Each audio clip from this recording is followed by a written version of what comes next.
You're from what you've said, not insulting them, but you're from a very small town with not a lot to offer. Yes. And it sounds to me like you did a whole lot. As much as I could with the resources that were given. Right. I mean, why shouldn't we expect that from everyone else? So in other words, are you saying that you don't think you deserve a spot at UT? Are you saying that you think you got in because you're black?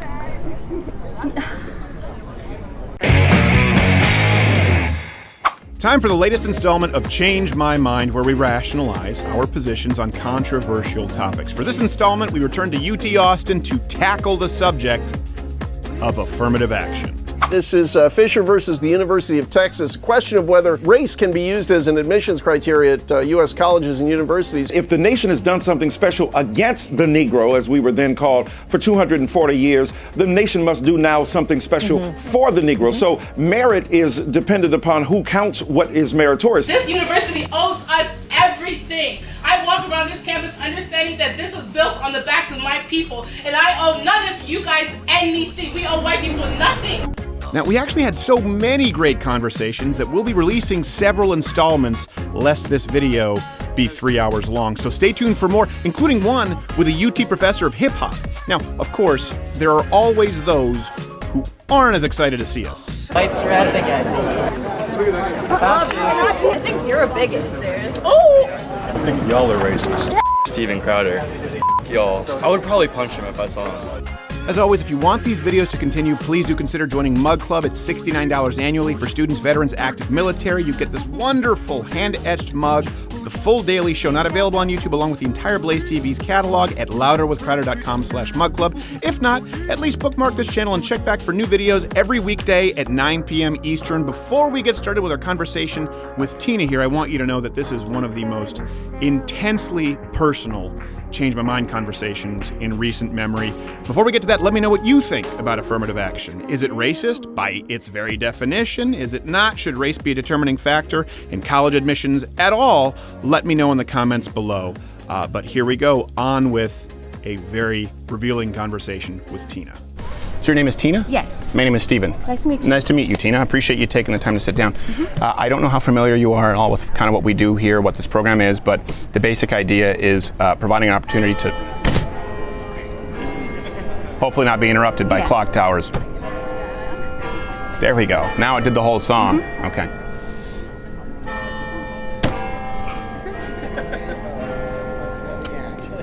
It's a charming quality. It is charming. Ish. It's a little bit annoying. It's kind of like being in Hamtramck now, and you hear the Islamic call to prayer 5 times a day. You're like, whoa, what's going on? Oh, it's concerning. It's 5 times a day, so we get used to it. You get used to it after a while, yeah. I don't know that the Polish do, who are living there for a long time. So let me kind of explain this. Change My Mind is the opportunity to sit down and have hopefully a productive conversation where we rationalize our positions, typically using the Socratic method, on what are seen as controversial topics. Today's topic was actually requested by students of UT because of the history here and it being a hot topic. It is my position that affirmative action, specifically as it relates to campus applications and acceptance, is racist. Okay. By definition, I don't agree with it. You are more than welcome to change my mind if you think I'm wrong. Well, to begin, can I tell my story? I mean, I don't have a lot of statistics and data because I wasn't prepared coming here. No, that's fine. I grew up in a very poor rural area, Longview, East Texas. We don't have a lot of opportunities. I have I have an in-law from Longview actually. Longview, you would go to Tyler, right? Is that where they had the big escalator? Yeah. Yeah. Okay. I don't want to insult Tatum at all. No. So it's a wonderful school, but we kind of follow like career tracks. The big tracks, at least I know, were like welding, oil field training, and then like we had a nursing school nearby, so we had Trades, yeah. And so I did this whole nursing trade. Okay. We didn't have a lot of resources, but I'm glad I went to Tatum. It's a great school, but again, we didn't have a lot of resources. We didn't have AP, we didn't have IB, we just had honors. And I did very well. However, it was because of the low resources, I feel like I wouldn't have gotten in compared to like Austin school students, high school, because they have AP, they have IB, they have all these resources to do well in college. And if it wasn't for affirmative action, students like me, I feel like would have less of a chance to go to a place like Tatum where they had all these different majors and different organizations that would have helped students like be more capable to get a job. Sure. Well, I guess a couple of questions. Can I ask you, first off, not knowing your personal story, but I am very interested, how do you believe that affirmative action helped you? Specifically? It would have given me, I guess, a more holistic look. Like, due to my, I didn't have any AP I beat. I didn't have much organizations I went to. Sure. So I was quite sparse when it comes to that sort of resume. Right. But I had a huge, like a great essay coming from an immigrant family. I was first generation American. Okay. Because they were able to say, okay, she's not only black, but she came from an immigrant family. And because she went through all these adversities, she's still qualified to go to UT. It's not just based on your resume, academic or service resume, you know? But it sounds to me like you said that you did perform well at your schools. Yes, I did. And that's no joke. Yeah. It was just that anyone can like really do well academically, like, you know? I feel like No, not anyone can do well academically. That's an accomplishment, and I think that's a far more important measurement of who you are than your race, because it's a performative measurement. You chose to work hard and be good in school. You chose a career path. You chose to write a formidable essay. I think that's a great thing. I just don't see how your race entering into the equation, if these performative standards were met, which it sounds like they were, would help you.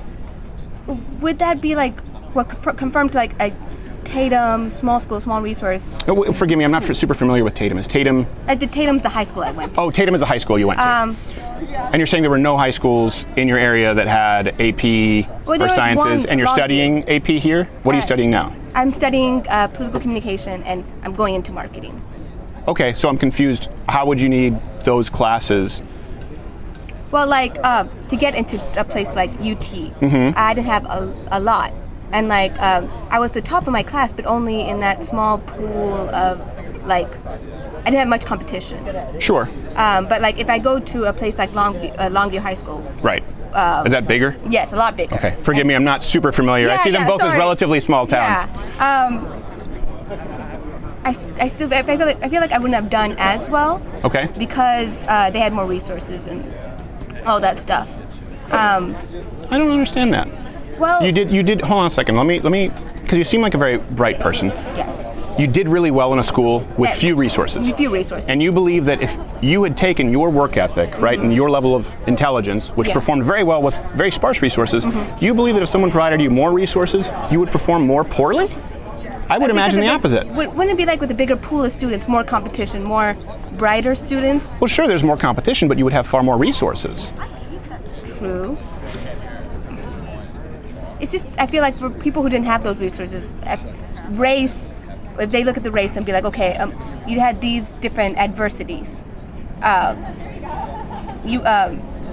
it's still important. We still need these type of people, because if it was just based on like a blank academic like resume or like a blank. Well, it's not based on a blank academic resume. It is based on observable, concrete metrics. So, for example, your SAT scores or your ACT scores, your overall grades, your extracurriculars, right? All of these things are performative. What is not performative is being born black. And I don't believe that should enter into the equation, because I think, first off, can I? And I don't want you to take this the wrong way. Yes. It sounds to me like you, respectfully, are struggling with a little self-doubt, where you're saying that maybe if not for affirmative action, you may not have made it to this school. And that's sad to me, because I believe that if we take someone with fewer resources like yourself, who made her resume sing and dance and was a brilliant student, and we gave you more resources, I believe you were brilliant with little, and I believe that you would be brilliant with more. I think for you to think of yourself that only because of a government program you got into this great school is kind of sad, as opposed to relating it to your accomplishments. Forgive me, that's how I view it. Do you understand what I mean? Yes, I do. It's because I see someone who came out of adversity, who came from a school that didn't have a lot to offer, and did well regardless. Seems to me that actually affirmative action, which would view you through the prism of race rather than your accomplishments, would be self-defeating. I guess if you put it that way, it would be. But Maybe I'm very independent. Like I'm an independent voter, but like I'm not well versed in politics as I should be. Sure. But how would you promote more Republican? Yeah. How would you promote more minority outreach? You know, because usually when I view Republicans, I view like a Bill O'Reilly. Well, I hope you don't view me as Bill O'Reilly. No. And might see my hands are above the table. There's no groping going on here.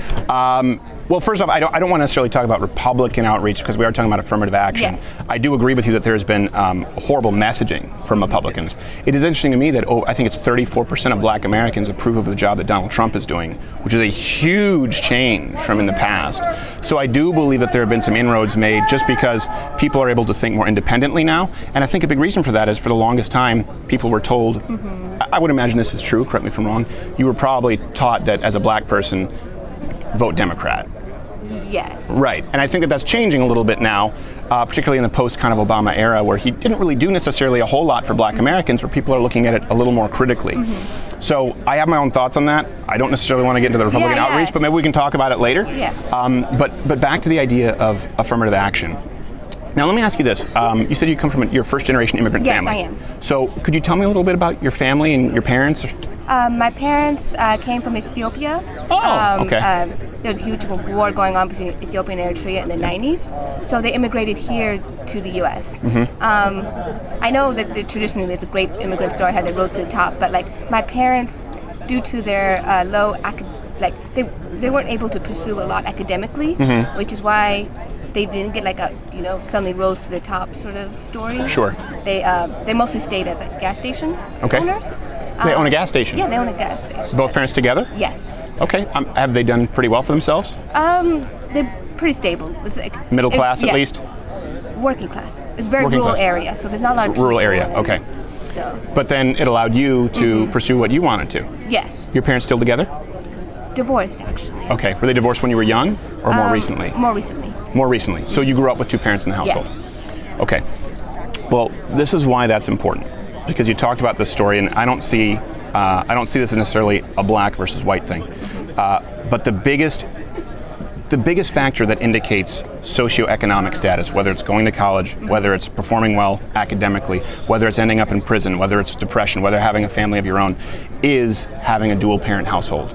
As a matter of fact, the chances of you being born into poverty, if you have two parents and they waited until they were married to have children, there's a 98% chance that you don't end up in poverty, and a 70% chance that you guys end up at least in the middle class. And then there are a bunch of other percentages I can give you where they end up actually being the top 20%, 70% of Americans. But the biggest indicator is not college degree, it's not race. You see this across all races. It's whether you have two parents in the household.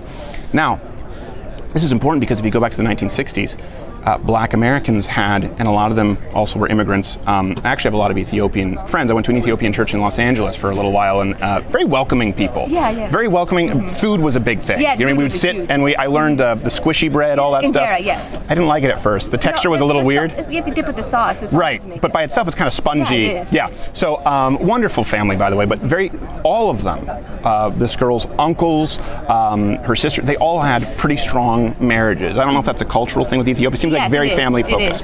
So from the 1960s, Black Americans had a single parent household rate or fatherless household rate of under 25%. That has since gone to almost 80% of Black Americans today either don't have a mom or a dad, typically don't have a father. And that is the biggest indicator of someone ending up in poverty rather than a college degree.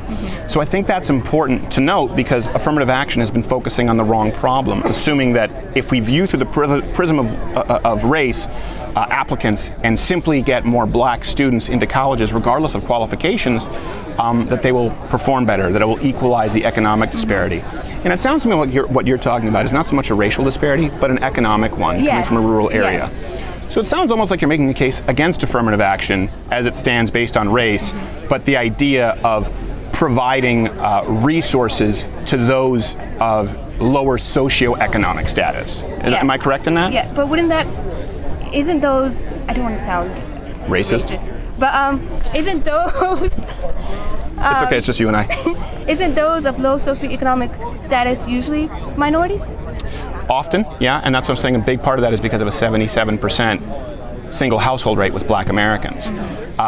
Asian Americans actually make more than white Americans on average. And they actually are harmed by affirmative action. I don't know if you're aware of this, but with the Harvard lawsuit. Oh, yes. The personality trait.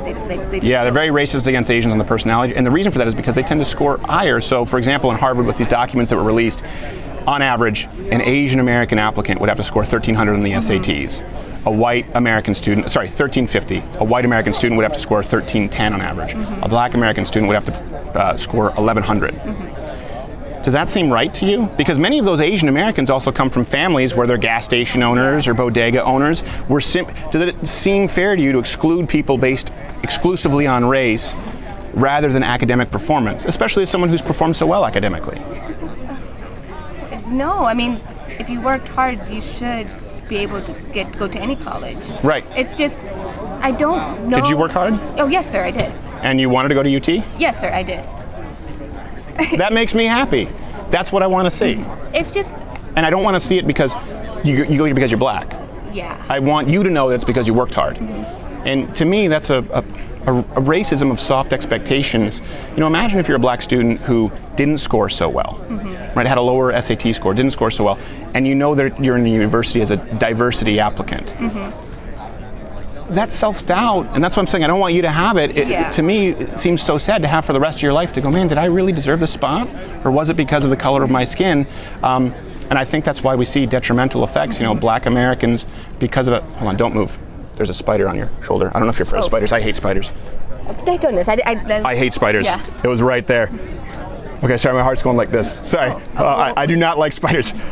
We see a much higher dropout rate with black Americans at university, or them making up a disproportionately high percentage of the lower performing students in the class because they've been accepted with lower academic performance, and then they tend to do poorly because they're often mismatched against people who were accepted on their merits. And that to me is very sad. And then my question is, like, in college we learned that it's only because with a college degree that you have a higher chance of getting a high income. Like, you know, Right. people with a high school degree won't earn as much as a person with an associate degree and then a bachelor degree and master's. Right. Because of affirmative action, without affirmative action, would there be any other way for minority students? Your way. Well, You worked hard. yes. You worked hard. It has nothing to do with the color of your skin. And by the way, that's also not true. Let me tell you something. You're studying political science? Yes. Oh, political communication, but it's basic. Okay. You're going to get mad at me to tell you this, but do you realize that if you would have gone to a trade school for nursing or working in an oil field or electrician, you would be making more money doing that than studying poli-sci? You would have made a lot more money. Yes. That's probably why I'm going to marketing. There you go. Even then, you would make far more money in a trade with your apprenticeship and after only a couple of years than after a degree from UT. So again, that would sort of reflect the idea that going to an Ivy League school or a high-end school like University of Austin is not an indicator of economic success. People right now who go into trades do better than people who go into universities. And again, a much more important indicator is a nuclear family, a father and a mother in a household, far greater indicator than any college degree. And here's what's so concerning to me. You know, you've heard me talk about this before, and I've talked about this with other people where I know that I'm getting repetitive, but it's because we're discussing the same issue. Why do you think, let me ask you this, why do you think that black Americans in the 1960s, you know, this is post-Jim Crow, Voting Rights Act of 65, had really strong family households, like your family has talked about, you know, where it was less than 25% single household rate. Why do you think from 1965 to 2019, we then ended up with a nearly 80% single parent household rate? What do you think influenced that? Of course, there's the cultural factor, as conservatives know. It's like culturally, the black culture shifted from nuclearness to But why? consumerism. Oh. Would the conservative answer be less Jesus? No, but that's a good try. I appreciate it. Maybe that's a part of it. No, a big reason, and it could be a part of it actually. Sorry, I just thought it was funny. Would the conservatives say less Jesus? You really have a fixed view of what conservatives are. I've been to UT, so. Okay. No, I don't believe so. No, if you look at actually in the 60s under Lyndon Johnson, the Model Cities program and the Modern Welfare program, These were programs, of course, aimed at righting the wrongs of discrimination in the past, specifically targeted or aimed toward black people. And it incentivized single-parent households.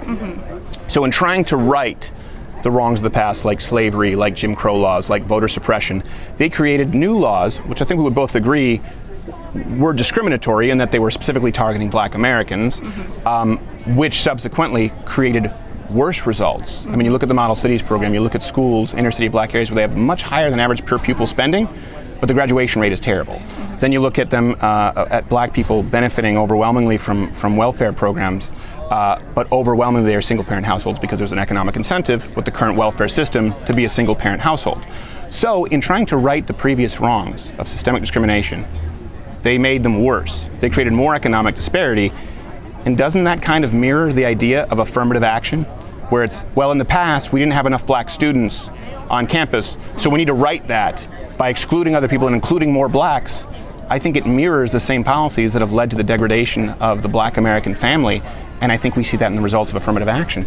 Primarily, fewer black Americans enrolling in top-tier higher education than even 35 years ago. It hasn't worked. So your solution is less government, right? My solution is for them to be performative based. Affirmative action has been negligible in its results. The only results that we see, I would argue, have been primarily negative.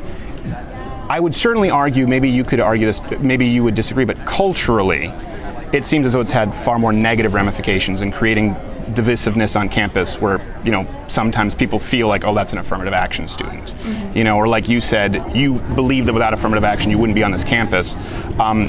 I think the effect has been negative. I think overall, if I'm being fair, the effect statistically has been negligible. And I would prefer to focus on academic standards and certainly not harm anyone because they're lacking a specific skin color. I think you worked really hard from what you told me. I haven't seen your test scores, but I believe you. I assume you've worked very hard and you deserve to be here, and you should feel confident and believe that you have a right to be here, just as I think that an Asian American who is here should believe and understand that they have the right to be here based on the merits of their performance and the contents of their character, not because of some diversity program. A final question. Yes. Again, I'm reiterating this question because it means a lot. No, I appreciate it. If we base it on just performance, how can, like you say, Asian students outperform even white people? So wouldn't that just make it like a full bunch of Asians and white people at school? No, not necessarily. They would disproportionately make up more of the student body on campus. Like that's what I read about in New York. I mean, in the New York schools, de Blasio had that huge pushback against minority people because the top schools were just filled with Asian. A lot of Asians. No offense. No. But not white people, Asians. Asians. And a big reason for that is because the Asian community at large has placed a lot of importance on academics. And when I say performative, by the way, I don't just mean SAT scores, right? Because I don't know if you're familiar with the Harvard lawsuit, but it was pretty racist against Asians because they said, well, we measure a bunch of different standards. The holistic look. Yes, right? But a lot of those are intangible. A lot of them are variables that can't be quantified. And so they would disproportionately weigh Asians saying like, seems very math focused, not particularly socially inclined. When I say performative standards, I don't just mean the test scores, but extracurriculars, like you talked about, or what other programs you enrolled in, what other activities, what kind of contributions to your community. Those are all performative. When I say performative, I mean including all of those, just not for the same reason that it's considered racism. Maybe if I explain it this way, you might understand. YouTube has this policy, and so do a lot of universities. And when people talk about hate speech, which I don't agree with, but I don't agree that hate speech is a thing, but they base it on the idea of if you insult or denigrate someone based on what they call intrinsic characteristics, meaning things that they have no control over, they can't change, like race, sex, gender, they consider that hate speech in a lot of these countries. However, that is the exact same standard that affirmative action uses in determining student applicants. I believe in quantifying all of the variables that are performative, just not the same intrinsic characteristics that we don't believe people should insult one for. Race, sex, or gender, sexual orientation. That should not be included. Because I believe by definition it's racist. I just don't want to for students who have no other way to get in, if they didn't have, again, a very extensive resume, or if they didn't have a lot of opportunities to do a lot of service orgs and stuff. You did. Well, You're from what you've said, not insulting them, but you're from a very small town with yes. not a lot to offer. Yes. And it sounds to me like you did a whole lot. as much as I could with the resources that were given. Right. I mean, why shouldn't we expect that from everyone else? Well, just on paper wasn't a lot, so I don't know. On paper, what you contributed wasn't a lot. So in other words, are you saying that you don't think you deserve a spot at UT? Are you saying that you think you got in because you're black?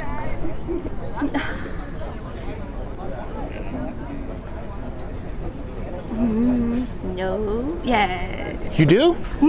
Maybe. The fact that you don't know right now, do you see that as isn't that a bad thing? That's not a good thing. It's not. It's not. I want you to be able to say, I deserve to be here. And you know what? Wouldn't it be better? Let's say there wasn't a whole lot on paper. Okay? Let's say that's the case. I don't know. I assume that you probably did pretty well. But let's say there's not a whole lot on paper. Yeah. Wouldn't it still be better for you to go to a community college, right? Get those credits and know that you deserve your spot at UT, so that when I ask you this question right now, beyond any shadow of a doubt, you can say, no, I earned my spot here. I was more qualified than anyone else. That's why I'm at UT. Don't you think you'd feel better in giving that answer? I would. It's just that right now I don't see anything other than affirmative action right now that would. I'd rather live with the doubt and still get the opportunities. You know, like, because if there's doubt that I got here, now that I'm here, I can push myself even forward to really earn it. You know. Should have earned it before you got here, and I think you probably did. Yeah. And here's the thing. When you look at the statistics, they can't know. Black students can't know, right? If you are admitted because affirmative action exists, okay?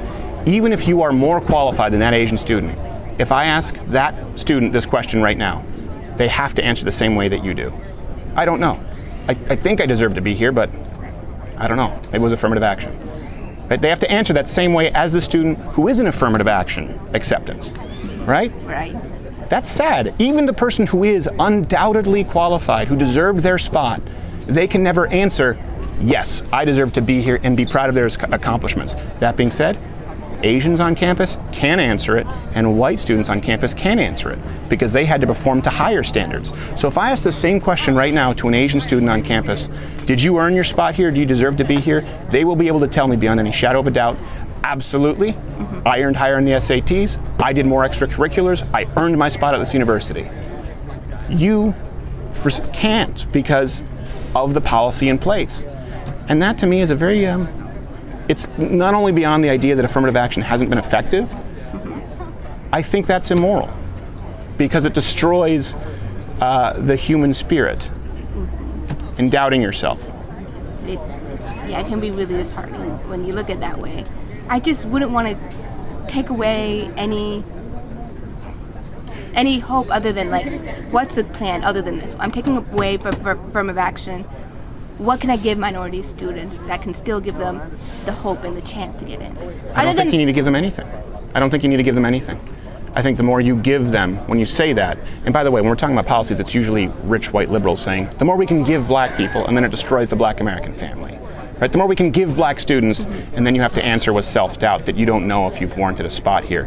It doesn't seem like giving people anything has worked out very well. I think that we should stop looking at students through the prism of lens and try and look at accomplishments, character, and intellectual diversity. Who was it who said not judged by the color of his skin, but the content of his character? Martin Luther King? Martin Luther King. I believe that we should apply that same standard on university. Let me ask you this final question. Okay. Okay, I've really enjoyed our conversation. I hope this has been productive too as well for you. Let's say that your application, so you were saying to UT, didn't really have a whole lot, but you had a great essay. Yeah. Let's say UT said to you, we like what we see, but you don't have experience in necessarily the right programs. We would like to see you reapply next year after accruing some credits at a community college, right? If they said that to you, what would you have done? I would have gotten those credits and done great with them. I mean, I would have went 110% on those grades, on those credits, I mean. Everyone can do that. What made you get into UT wasn't your race.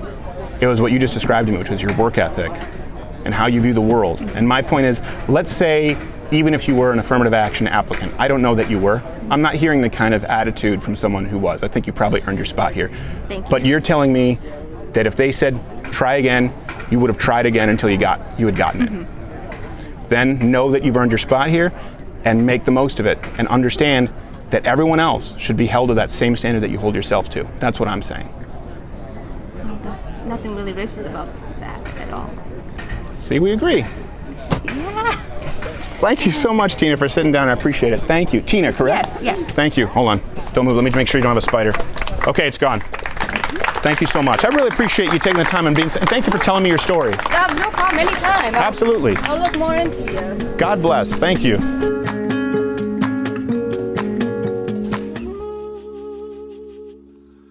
Hey, if you enjoyed this installment of Change My Mind, click one of these other installments in the videos playing in boxes here. That's the only way you'll find them, because if you search Change My Mind, they might not show up because YouTube's deemed them controversial. Subscribe, hit the notification bell, and we'll see you, but we probably won't.